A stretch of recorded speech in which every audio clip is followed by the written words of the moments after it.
Hello students, good afternoon. कैसे हो आप सभी? देखिए स्टूडेंट्स, अपना जो टॉपिक चल रहा था पिछली क्लास में हमने स्टार्ट किया था, जो 29 चैप्टर है आपके 12th क्लास का, मानव में रासायनिक समन्वय, केमिकल कोऑर्डिनेशन है, वो किस प्रकार होता है शरीर के अंदर। और मैंने आपको पिछली क्लास में बताया था कि इस चैप्टर के अंदर हम पढ़ेंगे हमारे शरीर में पाई जाने वाली अंतःस्रावी ग्रंथियों के बारे में, एंडोक्राइन ग्लैंड्स के बारे में। ठीक है, तो इस चैप्टर के अंदर हमने पिछली क्लास में जो जो देखा था वो एक बार मैं वापस थोड़ा रिवाइज करवा देती हूँ आपको, कि हमने ग्रंथियों को 3 भागों में बांटा था, अंतःस्रावी, बहिस्रावी और मिश्रित ग्रंथियां। अंतःस्रावी ग्रंथियां वो होती है जो हार्मोन को निर्माण करती है और हार्मोन को सीधे ही रक्त में डाल देती है, क्योंकि उनमें नलिकाएं नहीं होती है, इसलिए अंतःस्रावी ग्रंथियों को नलिका रहित ग्रंथियां बोला जाता है। और बहिस्रावी ग्रंथियां वे होती है जो एंजाइम का निर्माण करती है और एंजाइमों को नलिका के द्वारा भेजती है आगे, तो उनको नलिका युक्त ग्रंथियां बोला जाता है।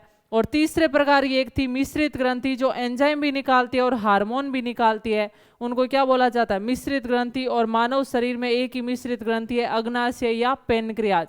फिर हमने एग्जाम्पल देखे थे, अंतःस्रावी ग्रंथियां कौन कौन सी होती है? पीयूष ग्रंथि, थायराइड, पैराथायराइड, अधिवृक्क ग्रंथि, थाइमस ग्रंथि, पीनियल ग्रंथि। बहिस्रावी ग्रंथियां थी अपने श्वेत ग्रंथियां जो पसीने का निर्माण करती है, आंसू ग्रंथियां जो आंखों में पाई जाती है, लेक्राइमल ग्लैंड होती है जैसे। और उसके अलावा यकृत है, वो मानव शरीर की सबसे बड़ी ग्रंथि है। और उसके अलावा बहिस्रावी ग्रंथियां दुग्ध ग्रंथियां जो स्तनों में पाई जाती है, दूध का निर्माण करती है, श्लेष्मा ग्रंथियां जो आहार नाल के आंतरिक भागों में पाई जाती है, जो चिकने लस से श्लेष्मा का निर्माण करती है, तो वे सब बहिस्रावी ग्रंथियां थी। फिर हमने स्टार्ट किया था अंतःस्रावी ग्रंथियों को, क्योंकि हमारे सिलेबस में मेनली यही है अंतःस्रावी ग्रंथियां। और सबसे पहली अंतःस्रावी ग्रंथि हमने स्टार्ट की थी पीयूष ग्रंथि। पीयूष ग्रंथि के कुछ पॉइंट्स मैंने आपको बताए थे कि ये मानव शरीर की सबसे छोटी ग्रंथि होती है, इसका वजन 0.5 ग्राम होता है, और ये मस्तिष्क में उपस्थित रहती है। एक सेला टर्शिका नाम की केविटी होती है, उसके अंदर उपस्थित रहती है। ठीक है, उसके अलावा स्पिनोइड बोन पाई जाती है इसके ऊपर। और जो पीयूष ग्रंथियां होती है वो शरीर की सब अंतःस्रावी ग्रंथियों पर कंट्रोल करने का काम करती है, इसलिए पीयूष ग्रंथि को मास्टर ग्रंथि बोलते हैं। लेकिन हाइपोथैलेमस वह अंग है जो पीयूष ग्रंथि पर भी कंट्रोल करता है। जो मस्तिष्क में पाए जाने वाला भाग है, तो हाइपोथैलेमस को हेडमास्टर ग्रंथि बोला जाता है। ठीक है, तो हमने देखा था कि जो पीयूष ग्रंथि होती है उसके 3 भाग है, अग्र पीयूष ग्रंथि, मध्य और पश्च। अग्र और मध्य को बोला जाता है पार्स डिस्टेलिस और पश्च को बोला जाता है पार्स नर्वोसा। ठीक है, फिर हमने अग्र पीयूष ग्रंथि के हार्मोन देखे थे, सोमेटोट्रोफिन या जिसे वृद्धि हार्मोन बोला जाता है, वो हार्मोन में वापस लिख देती हूँ। अग्र पीयूष ग्रंथि द्वारा स्रावित हार्मोन कौन कौन से थे?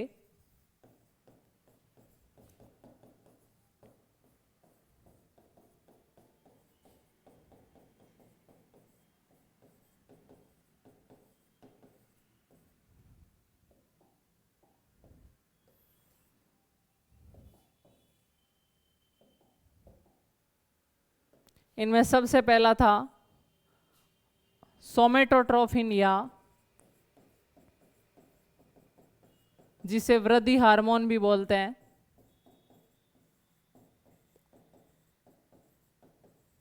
दूसरा था गोनेडोट्रोफिन,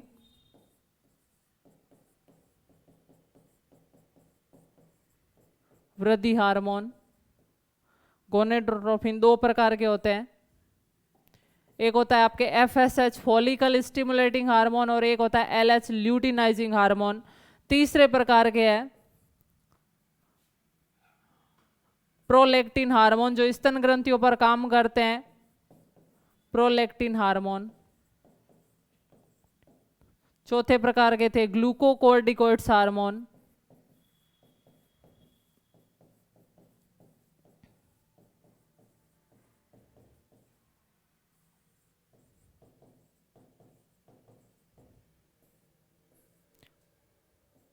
और 5वें प्रकार के थे थायराइड प्रेरक हार्मोन, थायराइड प्रेरक हार्मोन।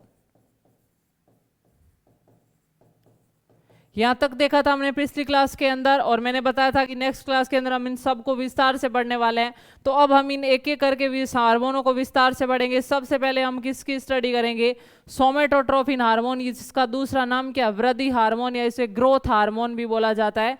यानी शरीर की वृद्धि करवाने में, लंबाई बढ़ाने में, हड्डियों की वृद्धि करवाने में ये हार्मोन सहायक होता है, इसलिए इसको क्या बोला जाता है? सोमेटोट्रोफिन या वृद्धि या ग्रोथ हार्मोन। तो सबसे पहले हम देखते हैं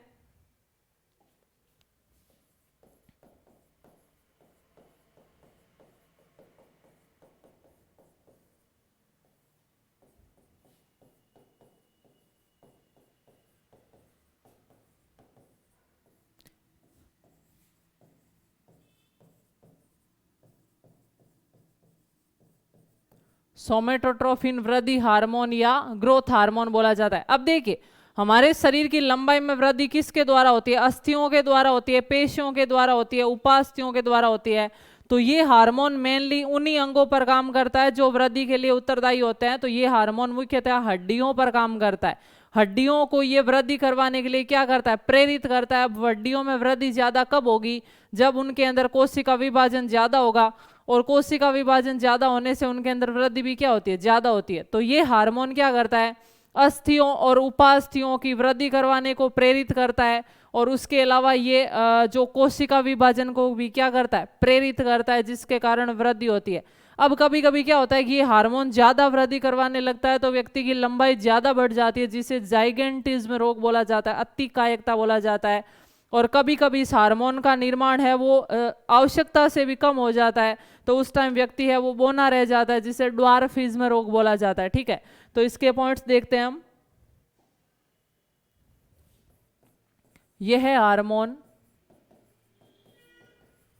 वैसे तो आपको पता है, अभी हम अग्र पीयूष ग्रंथि की पढ़ रहे हैं, तो आपको ये पॉइंट तो ध्यान रखना है कि ये हार्मोन अग्र पीयूष ग्रंथि द्वारा स्रावित होता है। यह है हार्मोन शरीर की वृद्धि करवाने में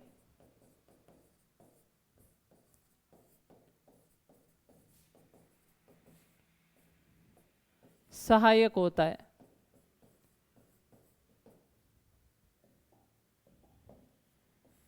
यह हार्मोन हड्डियों की वृद्धि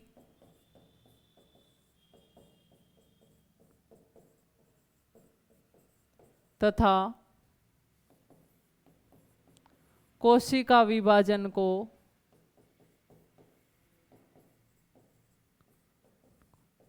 प्रेरित करता है।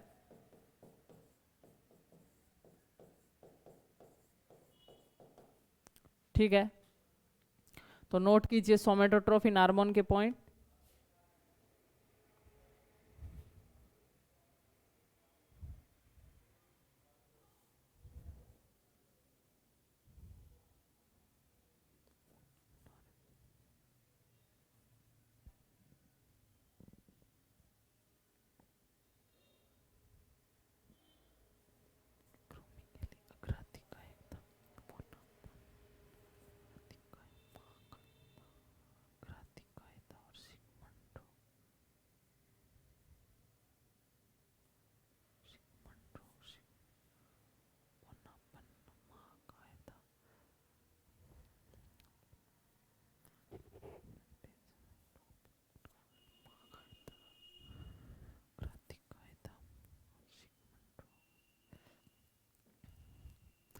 फिर हम देखते हैं कि सोमेटोट्रोफिन हार्मोन के अधिक स्राव से और कम स्राव से कौन कौन से रोग होते हैं। तो नेक्स्ट देखिए,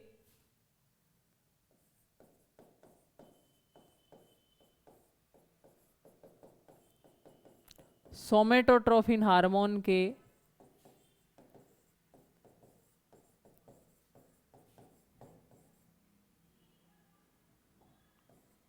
अतिस्राव तथा अल्पस्राव के कारण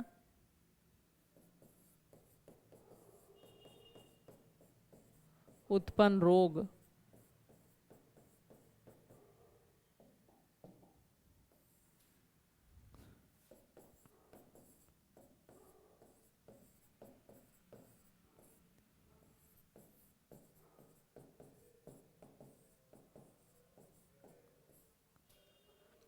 सबसे मेनली दो रोग है, एक होता है अगर हार्मोन का निर्माण कम होगा तो व्यक्ति की लंबाई है वो सामान्य से कम हो जाती है, उसको बोनापन या ड्वार्फिज्म बोला जाता है।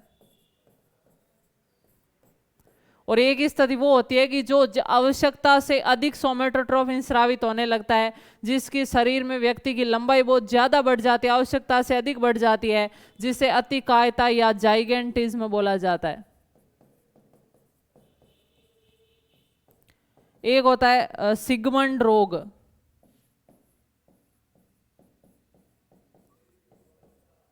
सिगमंड रोग, इस रोग में क्या होता है कि वैसे जब तक व्यक्ति की वृद्धि होती रहती है, नॉर्मल मात्रा में सोमेटोट्रोफिन आता रहता है, तो व्यक्ति की वृद्धि है वो सही होगी है, लेकिन फिर भी शरीर के मेंटेनेंस को बनाए रखने के लिए भी इस हार्मोन की आवश्यकता होती है, जीवन भर आवश्यक होता है। लेकिन इस रोग में क्या होता है कि एक बार वृद्धि होने के बाद फिर इस हार्मोन का निर्माण होना बंद हो जाता है, तो ऐसे व्यक्ति में फिर क्या होता है, कमजोरी आने लगती है और समय से पहले बुढ़ापा आने लगता है। इस रोग को क्या बोला जाता है, सिगमंड रोग। तो तीनों के पॉइंट देखिए।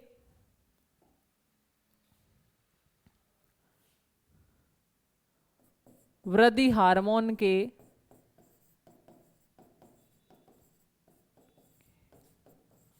अल्पस्राव के कारण शरीर में बौनापन रह जाना, शरीर में लंबाई कम होना। ठीक है, फिर अतिकायता में क्या लिखना है, वृद्धि हार्मोन के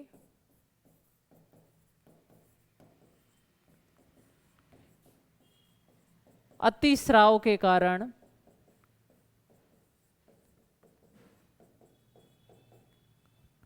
शरीर में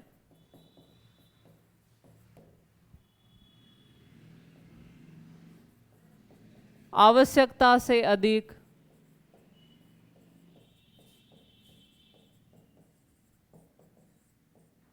लंबाई का होना।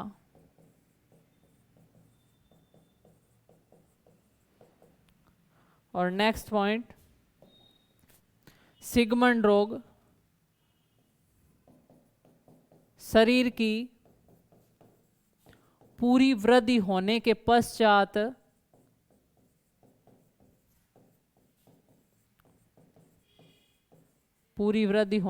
पश्चात वृद्धि हार्मोन का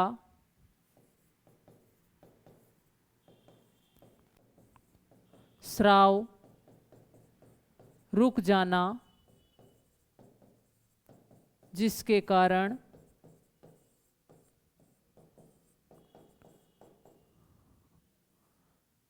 जल्द ही बुढ़ापे के लक्षण प्रकट हो जाते हैं।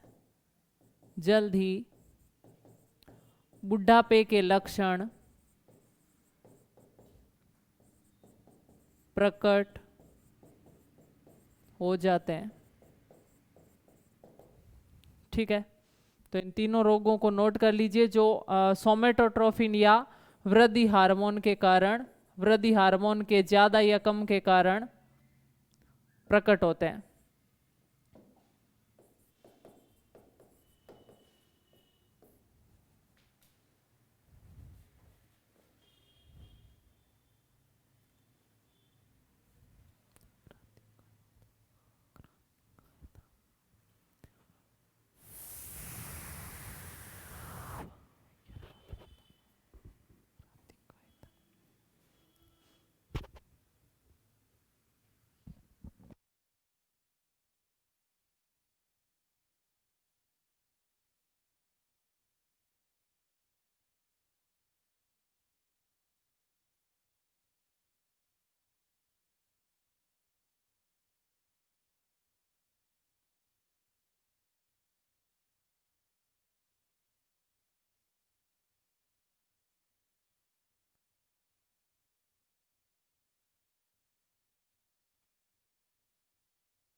देखिए जो ये रोग है अग्रातिकायता, ये भी उन रोगों की तरह ही है। सॉरी अभी अब क्या आपको आवाज नहीं आ रही हो तो वापस बता रही हूं मैं।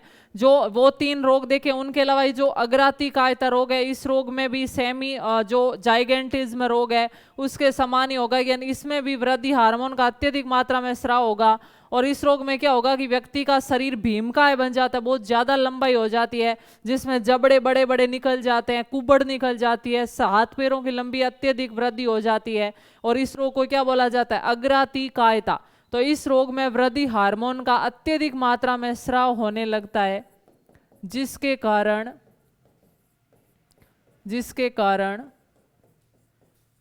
व्यक्ति के शरीर में हाथ पैरों की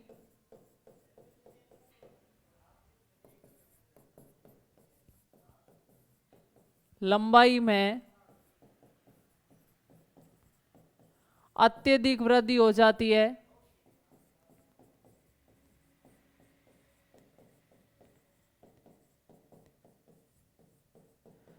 जबड़े भी बड़े हो जाते हैं, जबड़े भी बड़े बड़े हो जाते हैं,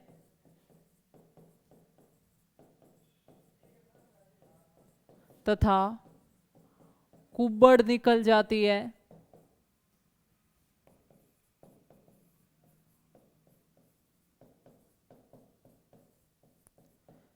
जिसके कारण शरीर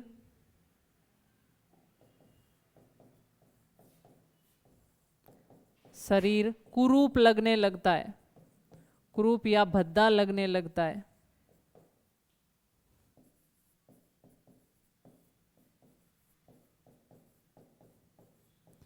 तो ये रोग भी क्या कहलाता है? अग्रातिकायता। तो इस प्रकार वृद्धि हार्मोन के ज्यादा स्राव से और कम स्राव से 4 प्रकार के रोग हो जाते हैं: जाइगेंटिज्म, ड्वार्फिज्म, और यानी बोनापन, अग्रकायिकता, अग्रातिकायता और सिगमंड रोग। ठीक है, तो नोट कर लीजिए इसको।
तो देखिए स्टूडेंट्स, ये अग्रपीयूष ग्रंथि का पहला हार्मोन हमने पढ़ लिया, सोमेटोट्रोफिन हार्मोन या वृद्धि हार्मोन। उसके बाद दूसरा हार्मोन कौन सा था? आपने दूसरा हार्मोन था गोनेडोट्रोफिन हार्मोन। तो ये हमने डिस्कस कर लिया।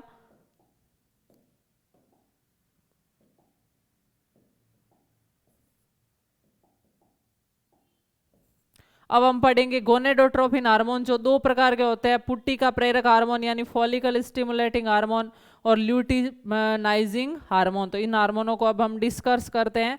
नेक्स्ट कौन कौन से है देखिए। गोनेडोट्रोफिन हार्मोन,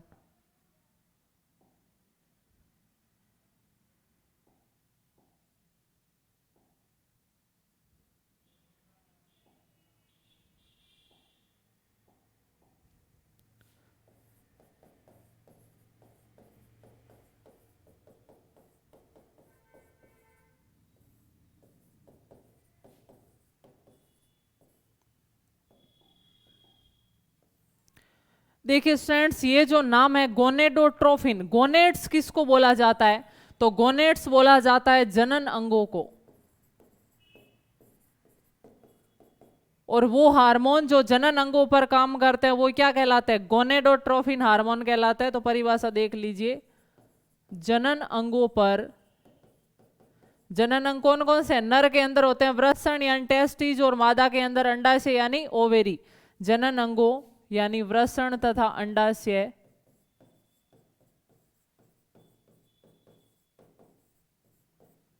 जनन अंगों पर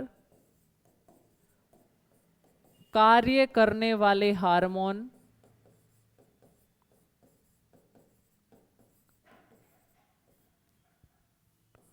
गोनेडोट्रोफिन हार्मोन कहलाते हैं।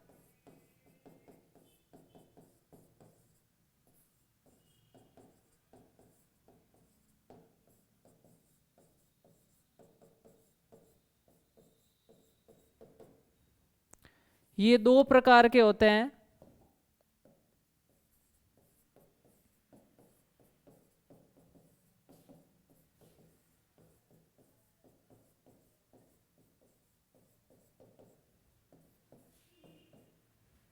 पहला है FSH और दूसरा है LH। इसको बोलेंगे फॉलिकल स्टिमुलेटिंग हार्मोन या पुट्टी का प्रेरक हार्मोन।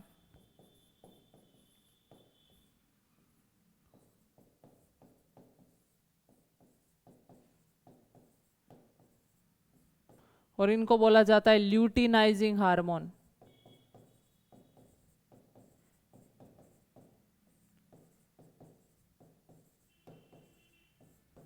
इन दोनों हार्मोनों के क्या कार्य है वो नेक्स्ट डिस्कस करते हैं, इसको नोट कर लीजिए।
तो देखिए स्टूडेंट्स, अब हम इन दोनों हार्मोनों के कार्य देखते हैं, FSH और LH।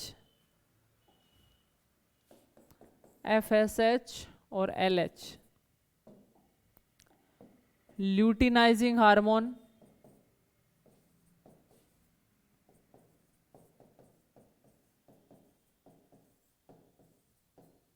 और ये है पुट्टी का प्रेरक हार्मोन।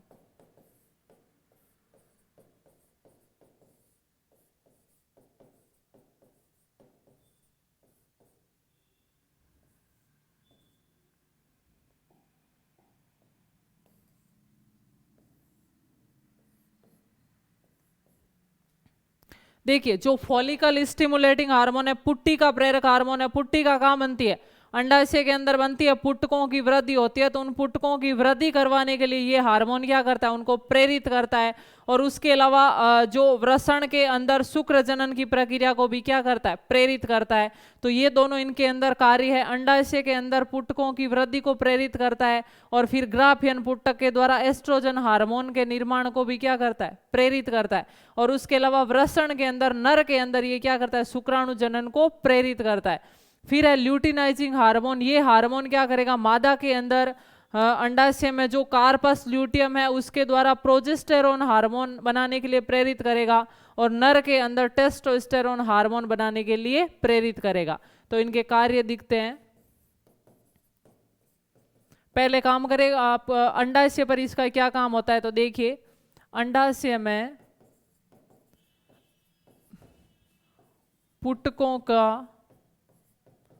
पुटकों के विकास का प्रेरण,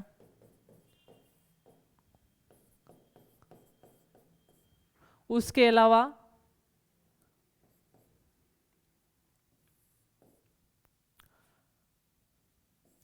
ग्राफियन पुटक द्वारा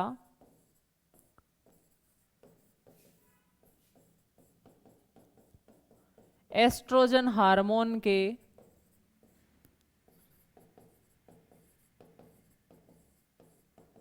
निर्माण का प्रेरण,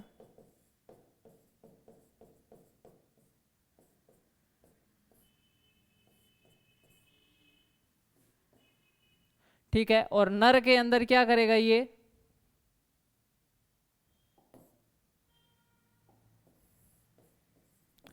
नर में शुक्राणु जनन का प्रेरण,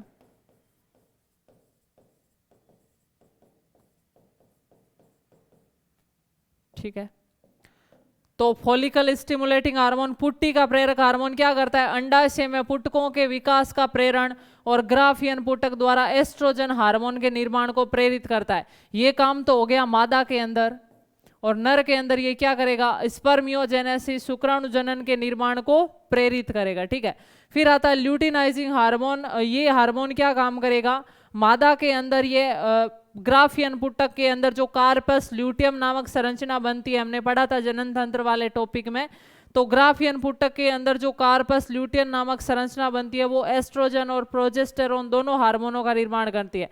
तो उससे एस्ट्रोजन हार्मोन के निर्माण का प्रेरण तो करेगा एफएसएच, और जो प्रोजेस्टेरोन हार्मोन है उसका निर्माण करने के लिए प्रेरित कौन करेगा, एलएच या ल्यूटिनाइजिंग हार्मोन। तो यह है हार्मोन अंडाशय में कार्पस ल्यूटियम के द्वारा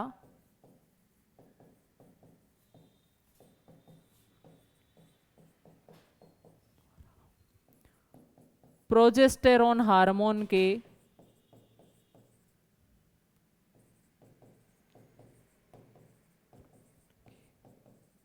निर्माण को प्रेरित करता है, ठीक है। उसके अलावा नर के अंदर क्या करेगा, नर में टेस्टोस्टेरोन हार्मोन के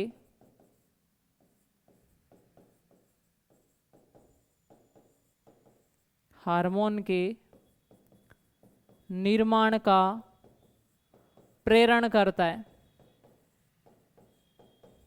और स्टूडेंट्स आपको पता हो तो मैंने आपको जनन तंत्र में बताया था कि वृषण के अंदर अंतराली कोशिकाएं होती है, लीडिंग सेल्स होती है, उनके द्वारा टेस्टोस्टेरोन हार्मोन का निर्माण किया जाता है। तो ये हार्मोन किन कोशिकाओं पर काम करता है, लीडिंग कोशिकाओं पर, अंतराली कोशिकाओं पर, इसलिए इसे अंतराली कोशिका हार्मोन भी बोला जाता है। तो ये किन कोशिकाओं पर काम करेगा, अंतराली कोशिकाओं पर कार्य करता है। अंतराली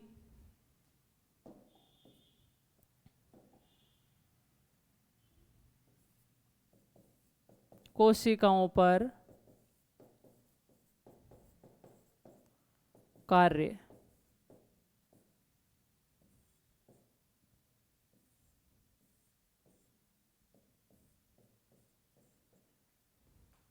अंडाशय में कार्पस ल्यूटियम के द्वारा कौन से हार्मोन को प्रेरित करेगा, प्रोजेस्टेरोन को, जबकि एस्ट्रोजन को प्रेरित कौन करता है, फॉलिकल स्टिमुलेटिंग हार्मोन। तो नर और मादा के अंदर दोनों हार्मोन क्या क्या काम करेंगे, पहले हम देखते हैं नर के अंदर।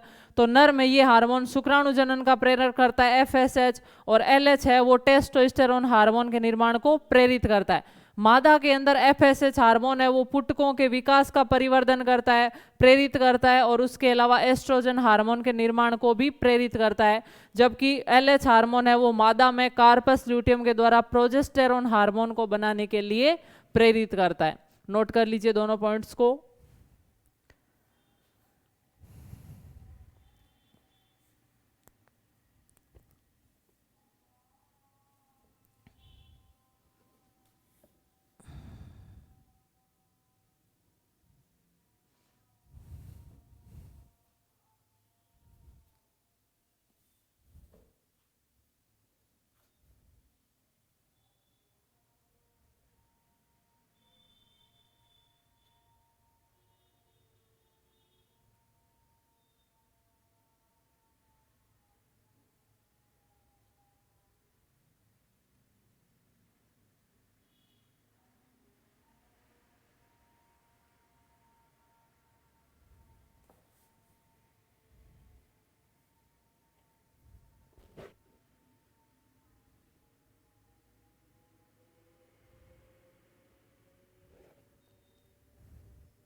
तो स्टूडेंट्स अगला हार्मोन हम देखते हैं थायराइड प्रेरक हार्मोन, या नेक्स्ट हार्मोन कौन सा था आपके, देखिए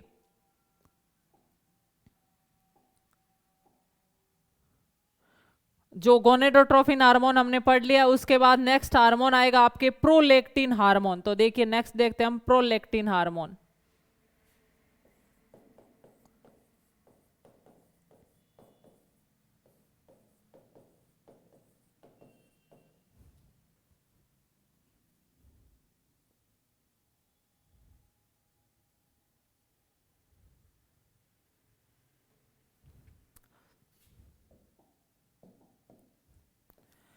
देखिए स्टूडेंट्स प्रोलेक्टिन, लेक्टिन दूध वर्ड से संबंधित होता है। तो ये हार्मोन क्या करता है, मादा के अंदर स्तन ग्रंथियों पर काम करता है और दुग्ध के निर्माण को प्रेरित करता है, और उस दुग्ध के स्राव का भी क्या करता है, प्रेरण करता है। तो ये हार्मोन ध्यान रखना, प्रोलेक्टिन हार्मोन है वो अग्र पीयूष ग्रंथि के द्वारा स्रावित होता है, और कहाँ पर जाकर काम करता है, स्तन ग्रंथियों पर कार्य करता है, और स्तन ग्रंथियों के विकास और दुग्ध निर्माण को प्रेरित करता है। कोई भी हार्मोन हो आपको ध्यान रखना है वो निकला कहाँ से और काम कहाँ पर किया। अभी हमने जो पढ़े थायराइड प्रेरक हार्मोन, जो हमने सबसे पहले पढ़ा था सोमेटोट्रोफिन हार्मोन, जो पीयूष ग्रंथि से निकलता है, शरीर की हड्डियों पर काम करता है।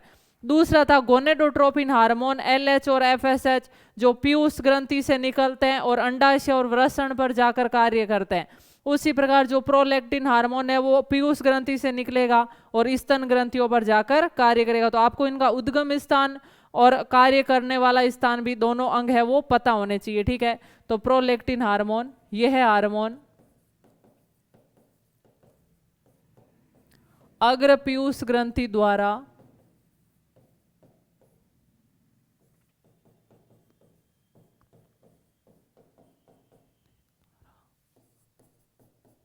स्रावित होता है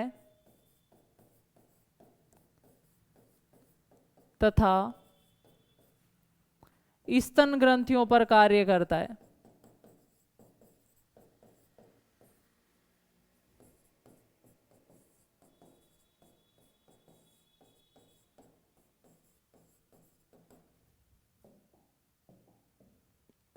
नेक्स्ट पॉइंट, यह है हार्मोन स्तन ग्रंथियों के विकास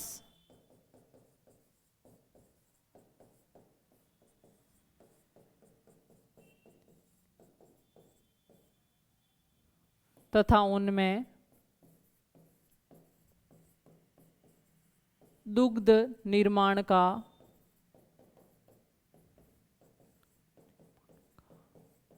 प्रेरण करता है। दुग्ध निर्माण का प्रेरण करता है।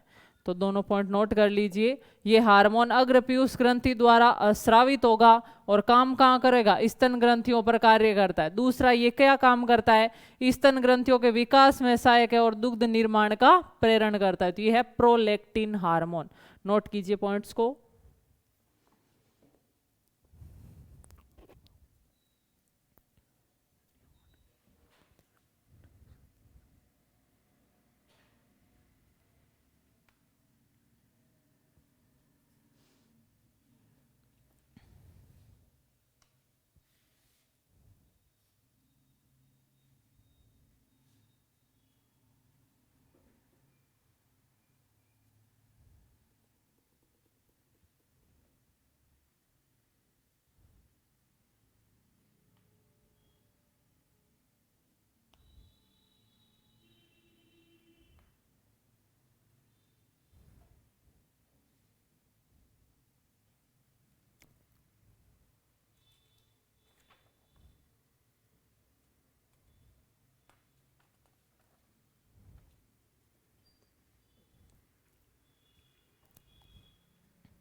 तो स्टूडेंट्स यहाँ तक हमने प्रोलैक्टिन का पढ़ लिया। जो अग्र पीयूष ग्रंथि के हम हार्मोन पढ़ रहे थे उसमें कौन कौन से हमने डिस्कस कर लिए। सोमेटोट्रोफिन हार्मोन के बारे में पढ़ लिया हमने, गोनेडोट्रोफिन पढ़ लिया और प्रोलैक्टिन हार्मोन के बारे में डिस्कस कर लिया। इसके बारे में हमने क्या क्या देखा, वापस एक बार रिवाइजन। सोमेटोट्रोफिन हार्मोन होता है अग्र पीयूष ग्रंथि द्वारा स्रावित होता है, शरीर की हड्डियों पर काम करता है, यानी ये शरीर की वृद्धि करवाता है, हड्डियों की वृद्धि करवाता है। अगर ये ज्यादा स्रावित हो गया तो शरीर की लंबाई ज्यादा बढ़ जाती है, जाइगेंटिज्म रोग बोलते हैं। और यदि इसकी स्राव कम होता है तो शरीर की लंबाई कम हो जाती है, जिसे ड्वार्फिज्म रोग कहते हैं। फिर दूसरा था गोनेडोट्रोफिन। गोनेड्स का मतलब होता है जनन अंग। तो वो हार्मोन जो जनन अंगों पर काम करते हैं, उनके कार्यों पर कंट्रोल करते हैं, उनसे निकलने वाले हार्मोनों का नियंत्रण करते हैं, वो क्या कहलाते हैं, गोनेडोट्रोफिन। ये दो प्रकार के होते हैं, FSH और LH, यानी फॉलिकल स्टिमुलेटिंग हार्मोन, पुट्टी का प्रेरक हार्मोन और ल्यूटिनाइजिंग हार्मोन। तीसरे प्रकार के हमने पढ़े प्रोलैक्टिन, यानी जो स्तन ग्रंथियों पर काम करते हैं और दुग्ध के निर्माण और स्राव को प्रेरित करते हैं। फिर हमारे अग्र पीयूष ग्रंथि के दो हार्मोन बच जाते हैं, ग्लूकोकोर्टिकोइड्स और थायराइड प्रेरक हार्मोन। ये हार्मोन कहाँ पर जाकर काम करेंगे, कैसे करेंगे। जो ग्लूकोकोर्टिकोइड्स हार्मोन है वो हमारी किडनी पर काम करता है, वृक्क पर काम करता है, जबकि थायराइड प्रेरक हार्मोन है, नाम से ही पता चल रहा है, थायराइड ग्रंथि पर काम करता है। तो ये किस प्रकार काम करेंगे, कैसे इनकी अधिकता से कमी से रोग हो सकता है, वो हम पढ़ेंगे नेक्स्ट क्लास के अंदर। तो यहाँ तक ही थी अपनी क्लास स्टूडेंट्स, मिलते हैं नेक्स्ट क्लास के अंदर इन हार्मोनों को पढ़ते हुए। तब तक के लिए थैंक यू सो मच।